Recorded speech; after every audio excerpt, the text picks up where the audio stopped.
Welcome to Shooby Dooby Doo-Up, a podcast where we talk about pop music, specifically by deep diving a randomly chosen UK top 10 singles chart from the past. I'm James Cook. I'm Andy Robinson. And you join us halfway through our deep dive of the top 10 from the 10th of March 1963. As always, you can listen to the songs featured in this UK top 10 on our Spotify and YouTube playlists. Always like to give you a nudge towards that. The links are in the description for that. We could do a brief summary now, though, but you could always listen to part one. These are the songs from the first half of the top 10 that we've already covered. Up 1 to a peak of 10, it's Walk Right In by the Rooftop Singers. A folk trio of 2 men and 1 woman playing a jaunty song. A non-mover at number 9, it's Island of Dreams by the Springfields. A folk trio of 2 men and 1 woman playing a jaunty song. Down 3 places to number 8, it's Loop de Loop by Frankie Vaughan. Are you ready? Let's go. A former number 1, down 3 to number 7, it's Diamonds by Jet Harris and Tony Meehan. Half of Led Zeppelin playing a distorted mega sound and the onion hot dog perfume fills your head like there's no tomorrow. Listen to part 1 to find out what that's all about. And up 8 places to number 6, Like I've Never Been Gone by Billy Fury. Reminding the Cornlands Road lads of Wendy Hudson. Again, listen to part 1 to get that makes sense. Check out all the songs on the Spotify and YouTube playlists, and also the half a dozen extra songs that we've put on there that we're going to get into in our special bonus tracks episode. These half a dozen songs never ever made the top 10, but look, they're all in the charts around this time. And yeah, we've got some great songs, haven't we, which we bang on about repeatedly. Wonder what that sounds like. This is about a relationship where the people in the relationship don't appear to like each other very much. That's right. I love this song, James. It makes me feel happy. It makes me sashay around my flat like a Charlie. If anything, I think this is better than the original. In fact, I think it's better than any classical piece of music ever. I agree, James. Let's do it. Let's do it. Join our community now at patreon.com/ShoobyPodcast. Number 5. Up 1 to number 5 this week, it's Joe Brown with That's What Love Will Do. With the Brothers. With the Brothers, my apologies. That's all right. It's weird because they're sometimes credited on it and sometimes not. Sometimes it's just Joe Brown, but sometimes it's Joe Brown and the Brothers, who were his brothers.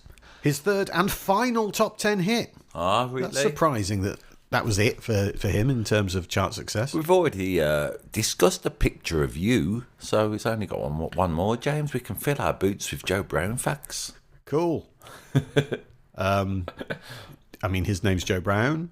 And he's talking in this song about the things that love will do. Pretty interesting. Yeah, not the things you'll do for love, but the things that love will do to you. See. They very much gave it to the personal pronoun. We're all helpless in the path of love. Love will do things to us. Such as? Well, in the first verse, it's all about the memories that he has that he can't erase from his brain. Of such things as his love interest wearing a yellow dress when they were dancing and the smile she gave him in the movies when they dim the lights. What's that all about? Smiling at the movies when they dim the lights? Is it a film they're really excited to see? Must be. The spins they took together on my beat-out motorbike, the look your pa would give me when we got back late at night. He's trying to wash all these memories from his brain, however the dad was looking at him. But here's the thing. It's very much like Don't Think of an Elephant. If you're thinking about, I must forget that, you'll always remember it. That's right. Because our brains hate us. They want us to be miserable. That's right, James. Thank you very much for listening. So I'm guessing this relationship is now over and she's moved on, and that's why he's trying to forget, but he can't. He's still in love. Written by Trevor Peacock, who went on to what, James? I learned this on YouTube facts. He's Jim Trott in The Vicar of Dibley. That's right. He wrote this song. No. Yes, that guy. That was his joke. He also wrote Mrs. Brown, You've Got a Lovely Daughter, which he offered to Joe, but Joe refused it. Hey, that could have been about Sam Brown, of course, couldn't it? And that song was never released in the UK, but in America, Herman's Hermits had a number 1 single with it. Well done, Trevor Peacock. He also wrote songs for Jess Conrad, Adam Faith, Bernard Cribbins, and Billy Fury, who we talked about in part 1. That's right. He was Santa's dad in the 2007 movie Fred Claus, starring Vince Vaughn. And he wrote the screenplay for 1965's He Who Rides a Tiger, starring Judi Dench, IMDb rating 7. He had quite the career, Trevor Peacock. Bit of a renaissance man there. He was writing number 1 hits. He was writing movies. He was in the beloved sitcom. What did you think of the song? I love this song this week. I didn't know it, or if I had heard it, it was only briefly and in passing. Yeah, it got me this week. I like a song about what love will do, and love being a force of good or evil. Yeah, it just is, and it does things to you. What has love made you do? Hung around in shops I have no interest in. I've gone to other countries I have no interest in. I mean, those are two quite different things. A lot of us have spent some part of a Saturday afternoon waiting in a clothes shop or hanging around outside it. That's one thing, but going to another country, is there like a waiting room you just hang around in when you go there? What have you done for love? Got a mortgage and 2 kids, mate. Hey, consider joining our Patreon. James has got a mortgage and 2 kids. One of them wants to go to university. So Oh, yeah. there's that. They probably both do, to be fair. Maybe there should be another verse of this song about hanging around outside a changing room in a ladies' clothes shop. Holding a handbag, to use the old stand-up comedy trope. I love this song. It's got a theme, hasn't it? It's got a lyrical conceit, very good. Played with skill and panache, as always, with Joe Brown. I love Joe Brown. Yeah, it's kind of a shame that this was it in terms of top 10 hits for him. Yeah. Because he was only young. I mean, everyone in this chart's really young, but to be done in his mid-20s in terms of a charting... He was never done, though, was he? He was always doing stuff, wasn't he? He's on telly loads when I was growing up. Yeah. I saw Joe Brown about 15 years ago at a little gig I took my mother to, and it was at the Robin 2 in Bilston, a fantastic venue. Try and support that venue if you're passing that way. But he's great, Joe Brown. Did you watch a video of him on doing it live? It was from recently, and he's in Liverpool, so he's having a bit of fun with the Scousers. And also, he takes a mickey out of Cliff Richard in his intro, which is appealing. What does he say? It kind of implying Cliff is rubbish. Big words from Joe, 3 top 10 hits Brown there. Actually, I've mentioned this before, James, I think. I used to do the warm-up for Nevermind the Buzzcocks, a popular pop music-based TV comedy panel show, yeah? James Brown was on once. James Brown? Oh, sorry, Joe Brown. I was going to say. And who, of course, is Joe Brown's brother. That's right. Yeah. Email us in shootpodcast@gmail.com if you think that's not true. And I asked him for his autograph because I thought my mum would like it. And he took me into his dressing room. Hey, it was a BBC. You know, old men were like his dressing room was a BBC. None of that happened. He very kindly signed a little photograph of himself for me. He was nothing but delightful and open-hearted and warm. We feel very fondly towards Joe Brown. Yeah. And is it because I was listening to a picture of you before that I preferred that? Is it wrong just to compare? No, you can compare 2 records by the same people and say I prefer that one. Surely, James, this pop podcast hasn't knocked that out of you yet. Yeah, I'm not sure. Maybe I need to listen to this one a few more times. A picture of you, I felt, had a bit more to it. It's got a great guitar solo in, as has Picture of You, which you mentioned, and also the bridge goes very weird. Well, what do you mean by the bridge goes weird? It goes, as I say, what's that word I use, James, when all the chords take a holiday from the key? Discombobulating? No, I use that a lot. It modulates. Modulates, Yeah. okay. Muddle Pond on YouTube, below the line, says, I saw him on a bill with Eddie Cochran, Gene Vincent, Billy Fury and Georgie Fame. That's a good night out, isn't it? No women. No girls allowed. No girls allowed. Well, no girls allowed either. In this clip I'm on about, on the video, it was recently, well, relatively recently, a gig in Liverpool. It's on about, this is all about a bloke who sings it on the back row of his pictures to his 18-year-old bird. Yeah, so he's got that cheeky, chappy cockney thing going on. And then some woman heckles him a little bit. And he goes, it wasn't you, was it? And then he says, blimey, you've put a bit of weight on. It's old school, isn't it? It is old school. All right, James, get this. Remember that chord change I was talking about in part 1 that the Rooftop Singers did? And then who else did it? Can you remember? Billy Fury? Yeah. Yeah. So there's a touch of that in this. He's going, my memory won't let go of you. Then he goes, I can't forget you. Yeah, that one. Remember? It was walk right in, step right out. Hokey as hell, yet appealing. There's another one to come. And we bang on about how songs today all sound the same. Quite. Number 4. Down one to number 4. It's The Night Has 1,000 Eyes by Bobby V. Must cost him a fortune at the opticians. Thank you very much. James, tell us what, first of all, great record, yeah? Yes, loved this week. Loved it. Yeah. What do you think this song is about? Why does the night have 1,000 eyes? Well, a bit like the Billy Fury song we talked about in part 1, this is about someone singing to their partner and saying, you've got to be true to me. But it's not. He's saying, people have told me that you're a flighty piece, but if you are, I'll find out. How? Because the night has 1,000 eyes. That's right. That's right. He's got 500 people positioned all over the country. Not necessarily 500 people. How ableist are Oh, you? that's very true. On average, 500 people spying for him. That's right. The knights with 1,000 eyes. I don't know if they're dressed as knights in like the armour and shit, but I like to imagine they are. Okay. Yeah, I mean, I've loved this song this week, James. It's so simple. Let me get my guitar again, see if there's any weird key changes in this. The intro is beautiful. It's got the element of... Yeah? That's quite rocky and Everly Brothers-esque. Then he is going, they say that you're a running lover, though you say it isn't so. Then that again. But if you put me down for another, Major, I know, believe me, I'll know. 'Cause a night has 1,000 eyes, and 1,000 eyes can't help but... Whatever it goes, you know. Listen to it on Spotify, YouTube. It's a beautiful progression. It's a beautiful melody. 3 verses. The second and third verse, same as the first. It hasn't got a chorus. It's got a refrain. It's a long, looping, wilting melody, I think. Summing up the notion of surveillance. The nanny state, this is, isn't it? While you were singing that, I remembered, and I hadn't thought about this for years, when I was a kid, we were at holiday at a Pontins or a Butlins, some kind of holiday camp, and there was a fancy dress competition. I would have gone as something with a box on my head, because I always went as something with a box on my head, maybe like an astronaut or something. But there was a kid wearing a kind of homemade suit of armour with loads of eyes on it, and his parents were like, he's the Knight of 1,000 Eyes. Right. And I remember going, I don't know what that is. No. Because this would have been the early to mid-80s. They're referencing a song that's 20 years ago. It's an out-of-touch joke, isn't it? However, I wouldn't like to judge, would you? No, I mean, but that would be like someone now dressing their kid up as a song from 2006.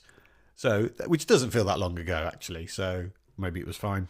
It was written by Ben Weisman, Dorothy Wayne and Marilyn Garrett. A bit of an opposite of the Rooftop Singers and the Springfields. 2 women, 1 bloke in a jaunty folk trio. They'd write a lot of songs for Elvis, didn't they? That's right, loads of film soundtrack songs, I think. Hey, listen to our Patreon edition for Elvis film track sound nonsense. They wrote Pocketful of Rainbows, Elvis, G.I. Blues, Rockahula Baby, Elvis, Blue Hawaii, and Change of Habit. Elvis, Change of Habit. Yeah, I like Change of Habit. I like that great song. record. Who plays drums on it, I learned? Phil Collins. No. Who? Earl Palmer. Oh, we've spoken of Earl Palmer before. He played on what I think we once put it, James, as fuckloads of records. So Bobby V, Robert Verleen from Fargo, North Dakota. I get excited about that because that's one of my favourite films. His 6th and final UK top 10 hit. Oh, yeah. So much like Joe Brown, this is it for him. How did he get his start in music? Bobby V? Yeah. I don't know. You remember the story about the day the music died? Don McLean, Buddy Holly, American Pie, the plane crash that killed Buddy and the Big Bopper and Richie Valens. That's Yes. the day music died, isn't it? So they were flying off to do a gig. Yeah. So what do you think happened to that gig that they were flying off to do? You'd cancel it, wouldn't you? If it's anything like the stand-up comedy business, I would have rung around to see who was gigging in that area and tried to offer poor money to the replacements.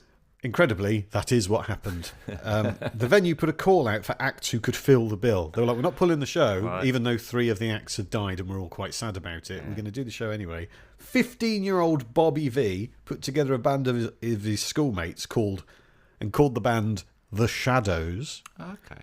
And they went to do the gig, and it went well. And Bobby was going to go to the gig anyway to go and watch. Right. And he ends up performing on it. And after this, he would often perform at memorial concerts for Buddy Holly. Really? Yeah. And that's how he started his career in a way. Yeah, he started being a replacement and paying tribute to Buddy Holly. Well, eventually he would go and pay tribute to, but to Buddy Holly. But to start with, he was Him and his schoolmates were drafted in to cover the gap in the bill caused by the plane crash. Great research. Who was he great friends with early in his career? Bobby V? Yeah. Was it the Stones? No. Early in his career. Go on. Soloist, American. No, go on. Elston Gunn. Robert Zimmerman. That's right. Bob Dylan. He was mates with Bob Dylan. There's a rumour that Bob Dylan played piano on some of his records. I don't know if that's true or not. Bob Dylan used to say he did, but then on the other hand, Bob Dylan used to say a lot of things he did that was myth-making. He's got a key change in. They're going to come thick and fast now, these key changes, James. This song features in a movie that came out in 1963. Are you aware of this? This is this song from a film, Just for Fun. IMDb rating 5.7. The premise of the movie, I've watched the trailer, I haven't watched the film. When English teenagers win the right to vote, that's a mistake, the established political parties compete for their support. Really? Love how naive they are. They're not going to vote. A bit like Red Wedge in the 80s, trying to get everyone to vote Labour. So, Bobby V's he's a visionary. Yeah. In the movie, the Prime Minister cuts the amount of pop music allowed on TV. Yeah. So young Mark and Cherry start their own teenage party and use some of England's pop singers to help. Also in the movie, Joe Brown and the Brothers, who we've just spoken about, Jet Harris and Tony Meehan from Part 1, The Springfields from Part 1. We shouldn't bother with a YouTube playlist this week. Just watch the film and you get all bases covered. And a band that we're going to talk about in the bonus tracks episode. They're in the movie as well. So everyone's in this movie. Amazing. Well, that makes me think, because there is a video, maybe from the film. Did you watch the video this week for this? James, you have to. It is weird. What happens? He's on a beach. That's not weird. Bobby V on his motorbike. In his shorts. He hasn't got a helmet or any protective clothes. He's wearing shorts on a motorbike. Yeah. I mean, you're going to get hot legs. He pulls up at the beach. Now, remember only a couple of weeks ago, James, we were talking about Lady Gaga video, the telephone one. Yeah. And I said it revealed kinks to me that I never realised I had. Are you into men in shorts on motorbikes? Seemingly. There's a bloke in blue trunks giving it his all, who is eye-catching. Giving it his all? In what way? Shaking it, baby. Okay, he's having a dance. Yeah. Is he on a motorbike? Well, this is the thing. There's a girl in white bikini draped in seaweed. It's a weird beach scene. It's in Technicolor, so it looks really good. It's got a strange sexual energy to it. I think the key word is strange there. Yeah. No, I'm not kink-shaming, Andy. And in the end, Bobby V rides off on his motorbike with one girl, and then the bloke in blue trunks and someone else goes along with him. You think, what's going to happen there? Polyamorous throuple by the sense of things. But I feel there's a sinister edge to this song, don't you? Yeah. Despite its skippy, pizzicato, stringy, lovely movement, there's a darkness, isn't there? He's basically going, watch it. I know people. Kieran Johnson says it's a preamble to the era of omnipresent surveillance. What do you make of that? Yeah, it is. Absolutely, Big Brother is watching you. But in this case, Big Brother is Bobby V and his mates. Yeah, in his blue trunks shaking it. It's an interesting premise, the kind of fuck about, find out, innit? The song. That's what it would have been called had it been written today. Fuck about, find out. Is that a thing? I've never heard that. You've never heard the phrase fuck about, find out? No. Another thing which makes it old-fashioned is the line, you say that you're at home when you phone me and how much you really care. Now, that talking about the omnipresent surveillance, can't do these songs about phones anymore, can you? Can't say I'm at home when you're on your cell phone. Carpenter's covered it, I hear. Nice to say. Hey, this is good. You were talking surely upholsterers. You were talking in part 1, weren't you, about Beatles and Decca recordings, and the producer was Tony Meehan. Beatles covered Bobby V's song for Decca, not this one. They did the what's the other one big hit? Take good care of my baby. So interesting that the Beatles, I think, despite their roots in American R&B, they covered people like Bobby V. They covered people like who's going to be number 1 this week, James. So they're also, in the midst of all this innovation, they're also a contemporary charts cover band, the Beatles. It's interesting, Take Good Care of My Baby is like a precursor to The Night Has a Thousand Eyes, because it's like Bobby V singing to the Thousand Eyes. Yeah. Take good care of my baby. Basically, keep an eye on her. But in Take Good Care of My Baby, he's much more magnanimous, isn't he? He's saying to her new lover that if you're going to, I've messed up, I've done this, that and the other, so if you're going to go out with her, please take good care of her. Yet in this one, he's threatening her with 500 nosy Parkers. Maybe you like cooking. Maybe you don't. Either way, the new Blue Apron is for you. Because along with our classic meal kits, we're offering new pre-made and one-pan meals to help you get dinner on the table fast. And now there's no subscription needed, so you can just order and enjoy. Do delicious food your way. Shop 100+ meals at blueapron.com. Get 50% off your first 2 orders with code APRON50. Terms and conditions apply. Visit blueapron.com/terms for more. The Bleacher Report app is your destination for sports. Right now, the NBA's heating up, March Madness is here, and MLB is almost back. Every day there's a new headline, a new highlight, a new moment you've got to see for yourself. That's why I stay locked in with the Bleacher Report app. For me, it's about staying connected to my sports. I can follow the teams I care about, get real-time scores, breaking news, and highlights all in one place. Download the Bleacher Report app today so you never miss a moment. Number 3. Down 1 to number 3 this week. It's Please Please Me by the Beatles. Second time they've showed up on this podcast now. Yeah. You happy about that? Yeah, very fond of this record, of course. Are you not? I am a big fan of this. Their second single, the first in the US. Talk about the thing about the, was it ever a number 1? That messes Beatles scholars and Beatle fans up, James. Okay, so there were lots of different competing charts around in the early 60s. Yeah.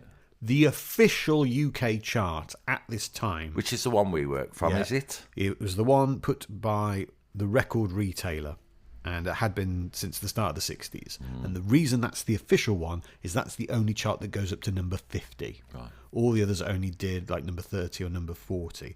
So pre-1960, they used the NME chart. And then when Record Retailer said, we can do up to 50 places, they switched it and went, all right, we're going to Record Retailer. So Please Please Me was number 1 in the NME, Melody Maker and Disc Magazine charts. Yeah. But the crucial one, the Record Retailer one that is the official one, they only ever got to number 2. Now, that could be because Record Retailer was canvassing shops that were mainly in the South and not as many in the Midlands Northwest, where the Beatles fan base was absolutely huge. So that could be why. But according to the official charts, this only ever got to number 2. It was never a number 1, and they won't have a number 1 until From Me to You. Why does that make a liar out of a late 80s pop song? That's a good question. Featuring an artist we spoke about in part 1. What? Of this Getting even chart. more complicated in this glorious, knotted, tight, shoelace pop universe. Why did it make a lie of someone who sang about this? So someone must have sang about they had so many number 1s, or this was a number 1. Yeah. Who sang about that? Someone we mentioned in part 1. Go on. They were at number 9 in the chart this week. The Springfields. So Dusty Springfield would have sung a song about Please Please Me, you're saying? Yeah. Did she? Go on, I'm all ears. This is great. In the song Nothing Has Been Proved, from the movie Pet Scandal. Shop Boys, yeah. Dusty Springfield, she's singing about the Profumo affair, which you mentioned in the intro way back at the start of part 1. And she's talking about this happened, then this happened, then this happened. And one of the lines is, Please Please Me's number 1. Oh. And it wasn't. Dusty, you big fibber. She needs to say, Please Please Me's number 1 in the NME, Melody Maker and Disc charts, but not the official chart by the record retailer, because otherwise that song is a travesty. I get you. Actually, I really like that song. It's a great song, isn't it? It doesn't matter, let's be honest. Which Prime Minister said this was the first song they ever bought? That's a good question. It wouldn't be Thatcher. Oh, God, no. No. She famously, what record did she like? She talked about, can you remember? Ernie. She liked the idea of someone driving a milk cart away really fast. Taking it away from all the kids. Yeah. That's right. Yeah. I like doing this type of material. You can only do it when you talk about charts. Margaret, quick Google this was, James, so who knows? Margaret Thatcher has mentioned several songs she enjoyed, but most notably cited How Much Is That Doggy in the Window? Yeah. Bloody Economist. Do you know what else she likes? What? Telstar by the Tornadoes, so she said. But can we cancel Maggie Thatcher for this? She was a big fan of Rolf Harris and Two Little Boys. Yeah. Of all the things Thatcher did, maybe that was her worst. No. Anyway, who was it? Which Prime Minister said, Please Please Me was the first record I ever bought? I don't know. He's got a texture like sun. Oh, is it Gordon Brown? Yes, Gordon Brown. Okay. He was also heard on a microphone to say the Beatles were bigots later on, so who knows? The Beatles are bigots than Jesus. All right, these are good facts, James. Give me some more that you've learnt before I start unloading. It's Keith Richards' favourite Beatles song. Really? Yeah. Do you want to know what I think of it? I've got an opinion. Please? Me? So, Love Me Do, I know this is going to make you stare daggers at me. Love Me Do is pleasant, isn't it? It's quite, not it's jaunty and a little bit, I am not getting my daggers out at the moment. It's quite similar to a lot of the songs that have been knocking around in the charts around this time. Yeah. You said about how the Beatles covered Bobby V and things like that, and it's of that ilk. It's pretty plain, Love Me Do. Yes. Yeah. Whereas Please Please Me feels like such a step up, doesn't it? You've got it. Oh, good. Do you agree with me? Yeah. I thought you were going to go, how dare you slag off Love Me Do? No. But it is. There's so much more in it. It's much more musically interesting. There's more of an edge to it as well. Absolutely. Lyrically, for starters, isn't there? There's Please Please Me. I've heard people talk about this could be about oral sex, a notion, that idea. Everyone thinks every song is about oral sex. But that came from John Lennon has mentioned he liked a Bing Crosby song, which is Please Me, essentially, and he rewrote it. So there's that. It's polite. It's really polite. Yeah. He's saying please twice. Famously, they took it into George Martin, and it was originally a Roy Orbison type song, slow and melodramatic. And then George Martin said, "Why don't you pep that up a little bit, boys, and speed it up, and you'll have a number one." However, I've got the actual quote here. Please. He said, "Do you know that's too bloody boring for words? It's a dirge. At twice the speed, it might sound reasonable. They took me at my word. I was joking, and they came back and played it to me sped up and put a harmonica on it, and it became their first big hit." Very good impression, actually. I've been working on that. Very good. It's got a touch of that Bobby V. Everly Brothers thing, because they're going, "Last night I said these words to my girl." Then it's got that bit Everly Brothers, a bit Bobby V, as we mentioned. The beautiful bits of "Come on, come on, come on, come on, please." You know it, you don't need. But I would particularly like the ending. Please, please me, oh yeah, like I please you. It's got that kind of ending. That's Proper unexpected. ending. A proper ending, James. Big fan. Who wrote this song? John Lennon and Paul McCartney. Nope. What? Written by Paul McCartney and John Lennon. Oh, that's right. right. On this song, for some reason, it's the other way round. That's right. On their first album, Please Please Me, the credits are reversed, and I think John Lennon must have had a word afterwards. It was not their first number one official, but it was the first song of the Beatles to do what? In January of 1963. I don't know, would it be released in America as a single? No, it's the first song they played on UK television. Oh, and really? They played it on Thank Your Lucky Stars. What, their debut television performance? Yes. But they're on television singing Love Me Do, because I've seen it. All right, maybe it wasn't the first, but here's the significant thing. January 1963, do you know what was going on in the country at that point? Bearing in mind it was January. As I mentioned in part one, the Profumo thing was going on. What else did I say? The French had done some nuclear testing. Was it Lee Harvey Oswald had come over to England to buy a rifle? It was something that was affecting everyone in January. What? Come on. A winter. Yes, the winter was really severe. Yeah. Which means loads of people couldn't go out. They had to stay in. And they were watching the TV and they saw the Beatles. There's a good story that Macca likes to tell. You know, he likes to tell same stories. He's got a new one that he's remembered. When the Beatles were touring around this time, the windshield of the van blew in or something. Oh, yeah. So I've heard the story. Yeah. All the Beatles had to lie on top of each other to keep each other warm. It's a bit of fan fiction for everyone there. Absolutely. I wonder how George Martin would have told that story. Well, the windshield was completely blown out, and we had to get all the Beatles to lie in a big pile. With, I remember Ringo was in the middle and seemed to be having a lovely time. Speaking of fan fiction, I saw a picture recently this week of Paul McCartney licking John Lennon's foot, which I think might be AI produced. Who knows? Oh, God, now, this is good about Ringo. I'm glad you mentioned George Martin, because on Love Me Do, when the Beatles turned up, George Martin had drafted in another drummer, so Ringo doesn't play on the actual single of Love Me Do. That's somebody else. And Ringo... It's Andy White, isn't it? That's right. Which we remember because there's a comedian who's a mate of ours called Andy White. I don't think it was him playing on the Beatles record. Great comedian, though. And then, so next, Ringo never forgave him for this, you know, that. So I think Ringo plays a blinder on this record. He's saying, try and get rid of me now, George. It's brilliant. It's got so many lovely little bits, hasn't it? The pleading nature of the vocals, fantastic. The words are great. 1963. It feels, well, I don't be too much, but it feels different to the other records in the top 10, doesn't it? Yeah, This one. This feels like a little glimpse into the future. Yeah. This is the coming sound, guys. And for a lot of the artists we talk about, we said about how this is their last song or their last but one song in the top 10. And one of the reasons is because of the popularity of the Beatles, and then artists who wanted to emulate the Beatles drove those people out of the charts. Yeah. So there's a change coming. Do you remember when we did Eden Kane singing Well I Ask You in whatever chart that was around this time? And I saw an interview with him once, and he says, I was Beatled out of the business. So there's that, isn't there? Got the harmonica on it, which is an early gimmick of the Beatles, I'm going to say. Yeah, it featured on Love Me Do as well. Yeah. And And it's From on- Me to You. Yeah, and when does And I Should Have Known Better. And when a few does the others. harmonica And Little stop? Child. When does the harmonica stop being a major part of the Beatles? I would music sound? say I Should Have Known Better, 1964, from the film Hard Day's Night. I don't think it appeared again after that. I watched the performance at Washington they did. Really good this is again. The Beatles doing this song in Washington on the year after 1964 and went to America. These hastily arranged gigs. They don't have a crew. I've watched a Taylor Swift documentary this week with Eras. She has one or two people helping her put on that show. But the Beatles literally only have one or two people helping them. So they're doing all these shows. They're performing in the round in Washington. When Ringo gets up on the stage, he realises his drum kit has been nailed into position, which is no good for this because they have to keep turning around. So you see Ringo start shouting his mate, Mal Evans, the name of their assistant, I suppose, and he's going, Mal.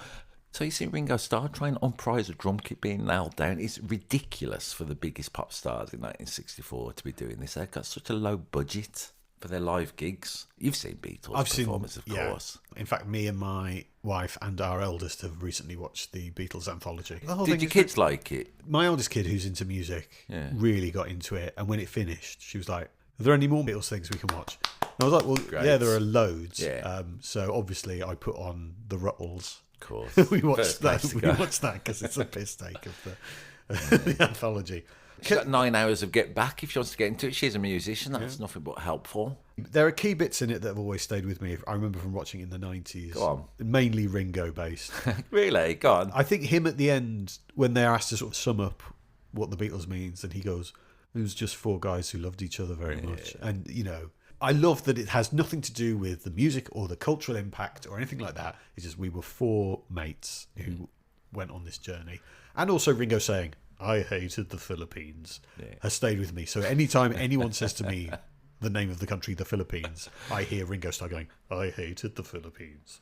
Yeah, there's some great moments in it. They've done up all the live performances because the Beatles can look a little anemic before all this new technology with the live stuff. So there's actually in the one about America, whatever that's called on Disney, Beatles 64. Beatles 64, yeah. There's a great performance of Long Tall Sally, which I think is from that same concert, and they sound hard as nails, don't they?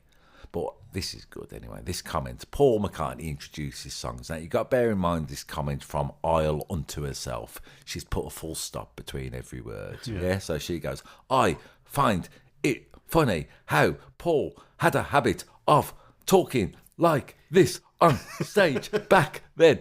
He does do that a little bit with his introductions. We are going to play a new... Kind of slagged off Paul McCartney. James, what's happened? Only in an affectionate way. Nothing but affection. I Only love you, affection, Macca. Again, it made me think of that Decca rehearsal I went to when they do Bobby V's song. They're doing all this sort of stuff, and then they do a couple of their own songs. What are they, like Dreamers Do and Love the Loved? I think they hadn't written I Saw Her Standing There or Please Please Me yet, or if they had, they didn't feel comfortable bringing it to a recording studio. So here they are. The birth of the Beatles, James. And the birth of the 60s. Yeah. On the playlist, did you notice I changed one this week? Oh, yes, because the version I put on, I think, is the remastered version. And The you stereo changed it. remaster you Yeah. put on. Are you aware of this in Beatles universe? Yeah, the original is mono. The mono. So the Beatles, I swapped it, James. I put the mono version on because apparently... You hate people with two ears. The stereo ones are so weird with the Beatles. I find it peculiar. I mean, there's a whole culture around this, so I'll try and do this briefly. But the Beatles stereo records mixed really badly. All the vocals are in one channel, all the music's over in the other one. It sounds wrong. And it's because the Beatles, they never gave any attention until the White Album, I think 1968. Even Sgt. Pepper, they were always mixing for mono. The new versions on the Red Album this time, Giles Martin has used software and blah, blah, blah to get it sounding great. But there's a school of thought that says if you want to listen to Beatles records pre-White Album, do it in mono, because that's what it is. Put a finger in your ear and listen to the Beatles properly. Yeah. Number 2. Up 5 places to number 2. It's going to be next week's number 1. That's right. It's Summer Holiday by Cliff Richard and the Shadows. An English folk song. It is. Yeah, everyone knows this song, don't they? I don't mean to damn it with faint praise, but it's so simple, isn't it? Oh, it's beautifully It's a little simple tune. Yeah. And a simple sentiment as well. We're all going on a summer holiday. They've seen it in the movies. That's a weird little line to put out. I've seen Summer Holidays in the movies. What movie is that? And then I like Cliff's suspicion. Let's see if it's true. Yeah, you can't trust what you see in movies, can you? Yeah, so there's that, isn't it? I feel everyone knows this song. Everyone's sung it, I reckon, when they're going on holiday. Yeah. You've referenced it in your brain at least, haven't you? It's interesting that they're saying, we've seen it in the movies, let's see if it's true, when it's from a movie called Summer Holiday. Yeah. So are they seeing themselves in the film that they're making? And then they're seeing if that's true, but it's not true because it's a film. A lot of people, James, on YouTube comments were there because of another film. Do you know which one it featured heavily in? Another film? Yeah. No, we talk about it every week nearly with the old records. There's a new crowd, isn't there? They go because I've heard it again featured in another film, often animation. That's a little clue for you. What song does this feature heavily in that brought in a lot of YouTube traffic? I don't know. Dawn of the Nugget Chicken Run 2. It's also in Bob the Builder and the Pringles advert. It's got a key change in.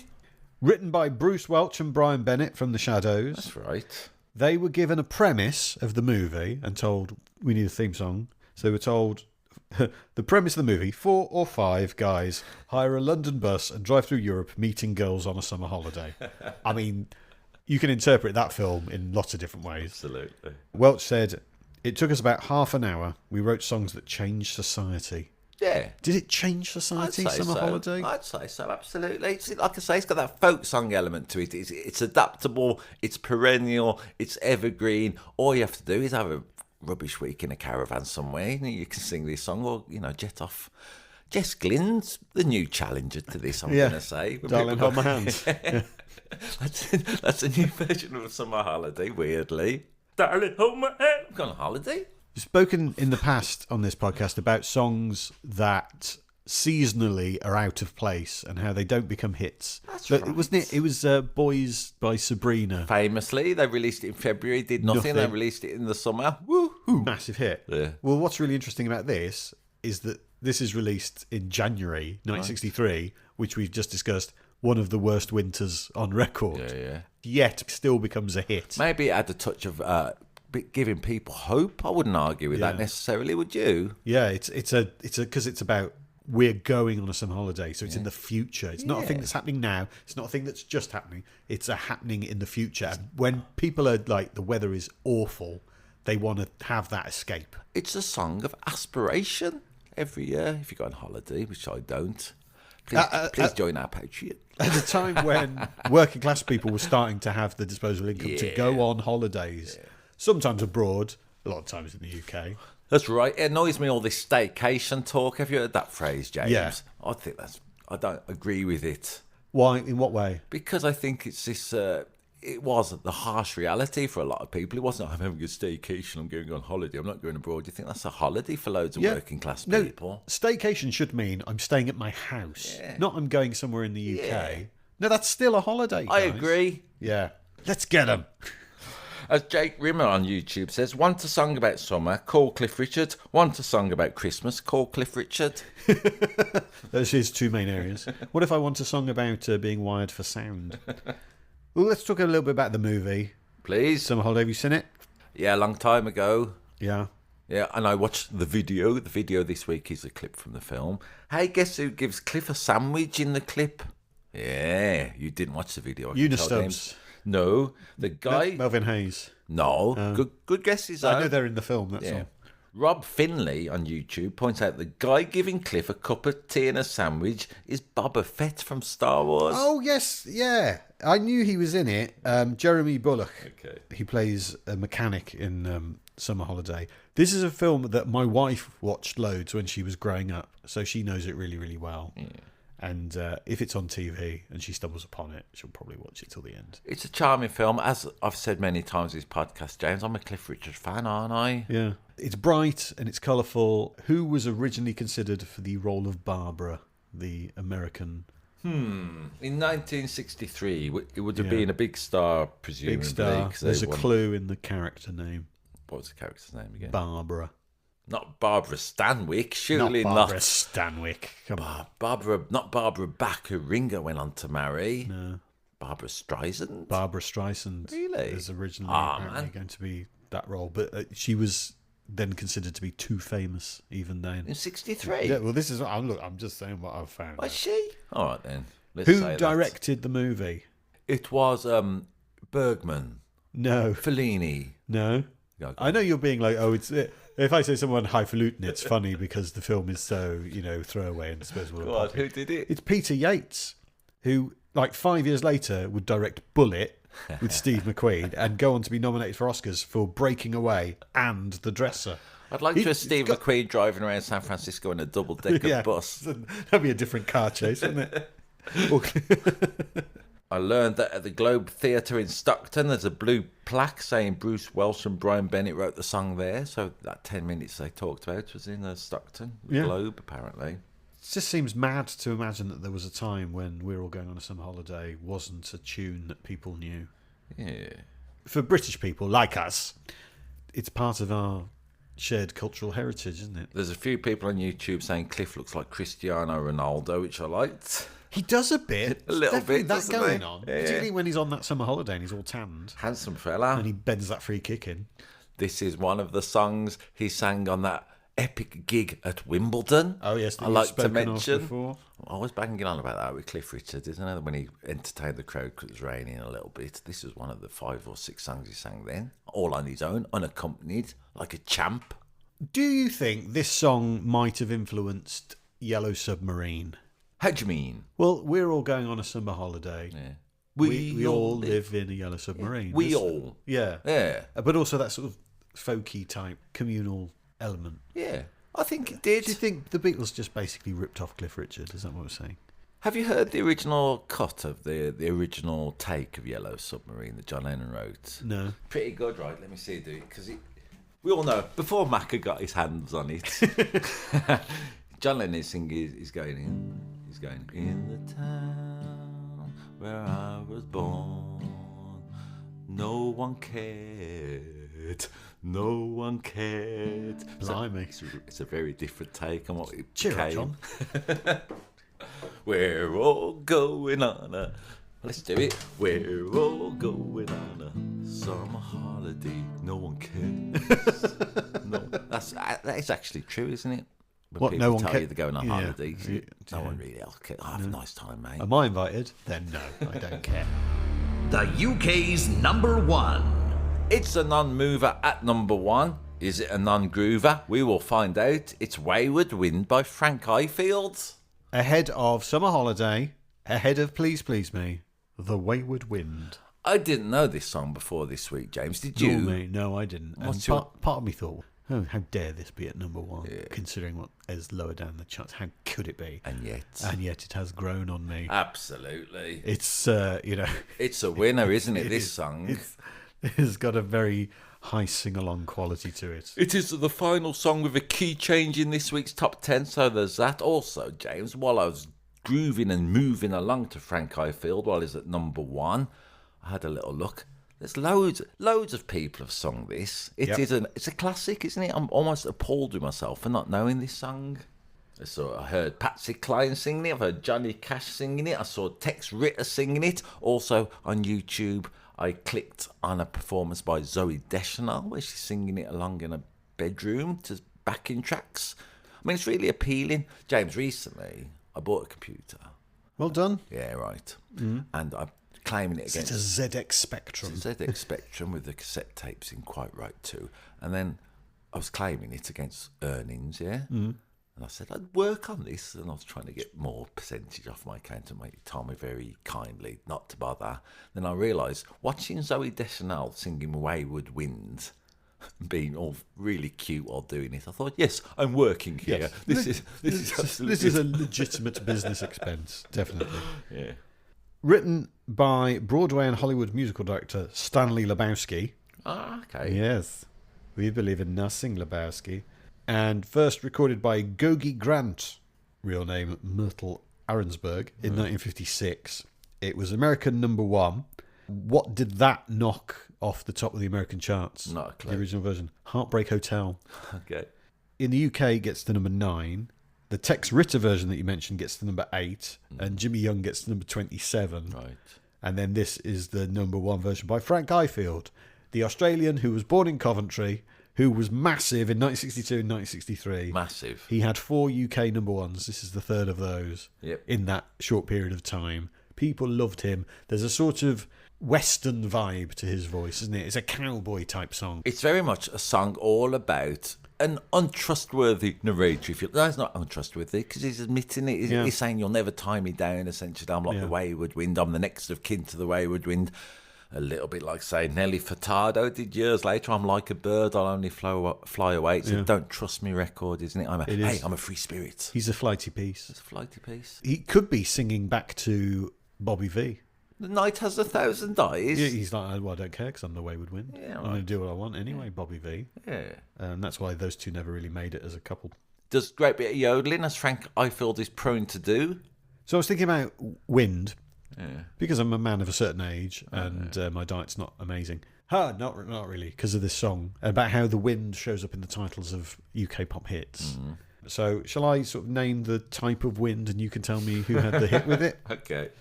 Summer wind? Summer wind.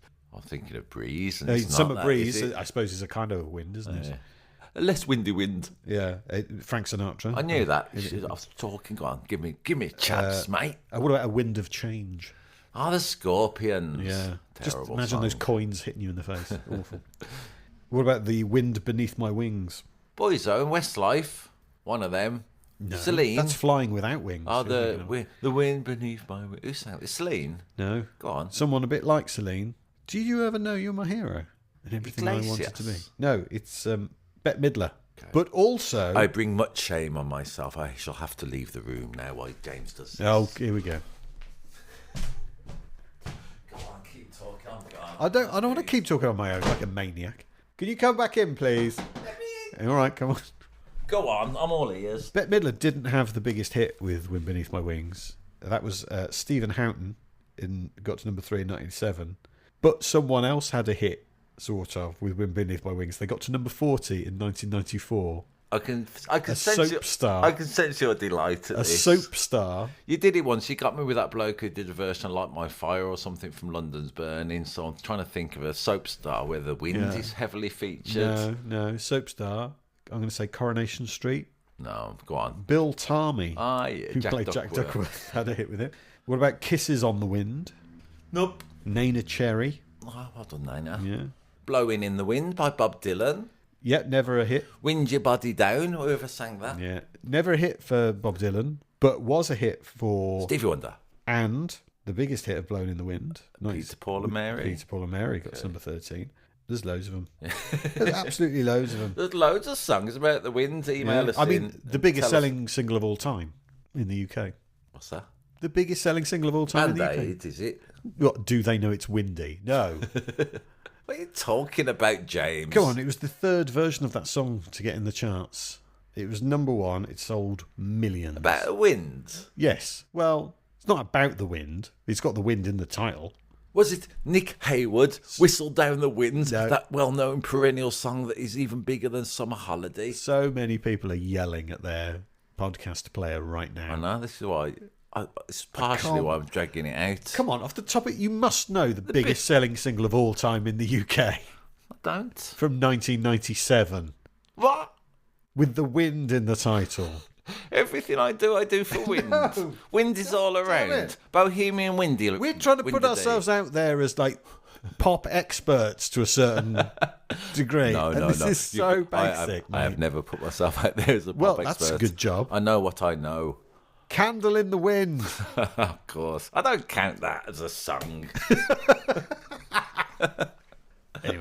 Anyway, this is The Wayward Wind. It seems to me we've lived our lives. Like a wayward wind. Yeah. A restless wind that yearns to wander. So we've established that I know nothing. Yeah. We've also established that we both love this song, at least, James, and this version, yeah? I'm very fond of it. Maybe I will love it. I need to listen to it a few more times, I think. This is interesting, bearing in mind what we've literally just been talking about. It's got a harmonica on it, hasn't it? Yeah. So Tangy 247 says the song and arrangement inspired John Lennon to write I Should Have Known Better. You can hear that, can't you, a little bit? And as I've said, the Beatles, no stranger to being influenced by what's going on currently, are they? So possibly... The Beatles copied Frank Highfield, Yeah, as well as Cliff Richard. They supported him, didn't they? In many ways. This is a good comment. I don't know what's going on here fully. I've never read this story in my Beatles scholarship. Cotswold Cuckoo. They say, any bloke who taught the Beatles how to use makeup on stage gets my vote, and I'm not a pommy puffer either. Oh, God. That was such a nice comment until right at the end. He got Australian on us. Yeah. So, Frank Highfield, despite Cotswold Cuckoo's homophobia, he taught the Beatles how to put makeup on stage. Someone's got to do it, haven't they? Otherwise, they would have come out looking like a bunch of clowns. This is more Beatles-inspired stuff, James, since we're here in 1963. There's a lot of comments below the line saying Frank was dating Paul's second girlfriend of the time, Paul of the Beatles, yeah? Yeah. Why have we started saying Paul of the Beatles? It was a recurring joke about 15 episodes ago. So Paul of the Beatles took Iris Caldwell, his second girlfriend, Frank Highfield, because Paul of the Beatles knew that Iris was secretly dating Frank Highfield and he wanted to cause a little bit of a head. What do you make of that, if it's true? Couldn't be bothered to look into it fully, but I like the gossip. And then she ran off with Cliff Richard. Produced by Norrie Paramore. He produced loads of records, didn't he? I think he produced loads of Cliff records, Yeah. I think. Who plays the harmonica on this record that so inspired John Lennon, seemingly? Jimmy Page. No. Big Good Jim guess. Sullivan? Could have been, couldn't it? I don't know. It's a fella called Harry Pitch. Right. What piece of music did Harry Pitch go on to play harmonica on? Okay, so a famous piece of harmonica music. Is it the theme to Midnight Cowboy? No. Similarly, I'm going to claim there are going to be people screaming at their podcast now because you can't get this. The greatest harmonica piece ever by Harry Pitch that everyone aspires to play. Shall I tell you? Yeah. Last of the Summer Wine. Should have known it. Should have known it. Yeah, I've loved this song. Anyway, what a great ending to this week's Top 10, James. And that brings us to the end of our deep dive of the top 10 of March 10th, 1963. The birth of the 60s. Yeah. The birth of the Beatles as we know them. I very much enjoyed listening to this Top 10. Have you this week? Yes, it's been fun. There's been some jaunty tunes. As always, hop over to Spotify, YouTube to listen to the records we've just been talking about. Not before or during. It'll be after now because we've finished. Yes, unless you're listening to these things backwards.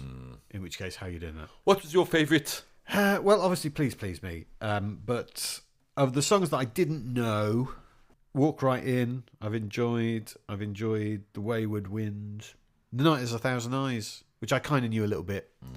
They've all been great. Yes, as for me, Walk Right In reminded me of an advert. Dusty sings on that one. Loop de Loop reminded me of my dad singing it. Diamonds I didn't care much for, but I'm a bit like that with instrumentals anyway. Billy Fury, Joe Brown, Bobby V. A lesser known act called the Beatles, but my favourite, and Cliff of course, my favourite, James. Number 1, What a Square I Am, Following the Herd. You're such a basic bloke, aren't you? Basic bitch. Anyway, we've got another half dozen songs from this chart that never get to be in the top 10. We're going to get into in the bonus tracks podcast available for our Patreon backers. You can become a Patreon backer by going to patreon.com/ShoobyPodcast. I'm particularly looking forward to our Patreon content this week. There's some great records in there, isn't there? Yeah, there's at least one where I went, I can't believe this was never a top 10 hit.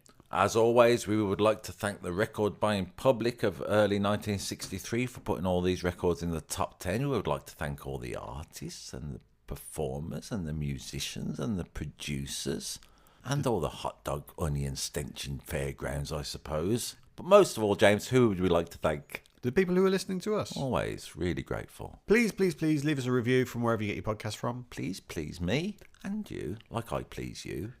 Okay. Should we go on a summer holiday? Yeah, why not? We're going to go do that. And until next time, Shooby Dooby Doo up. Bop bop shoe up.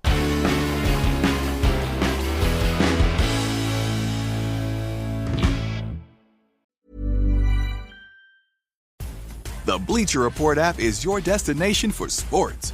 Right now, the NBA's heating up, March Madness is here, and MLB is almost back. Every day there's a new headline, a new highlight, a new moment you've got to see for yourself. That's why I stay locked in with the Bleacher Report app. For me, it's about staying connected to my sports. I can follow the teams I care about, get real-time scores, breaking news, and highlights all in one place. Download the Bleacher Report app today so you never miss a moment. What does it mean to live a rich life? It means brave first leaps, tearful goodbyes, and everything in between. With over 100 years' experience navigating the ups and downs of the market and of life, your Edward Jones financial advisor will be there to help you move ahead with confidence. Because with all you've done to find your rich, we'll do all we can to help you keep enjoying it. Edward Jones, member SIPC.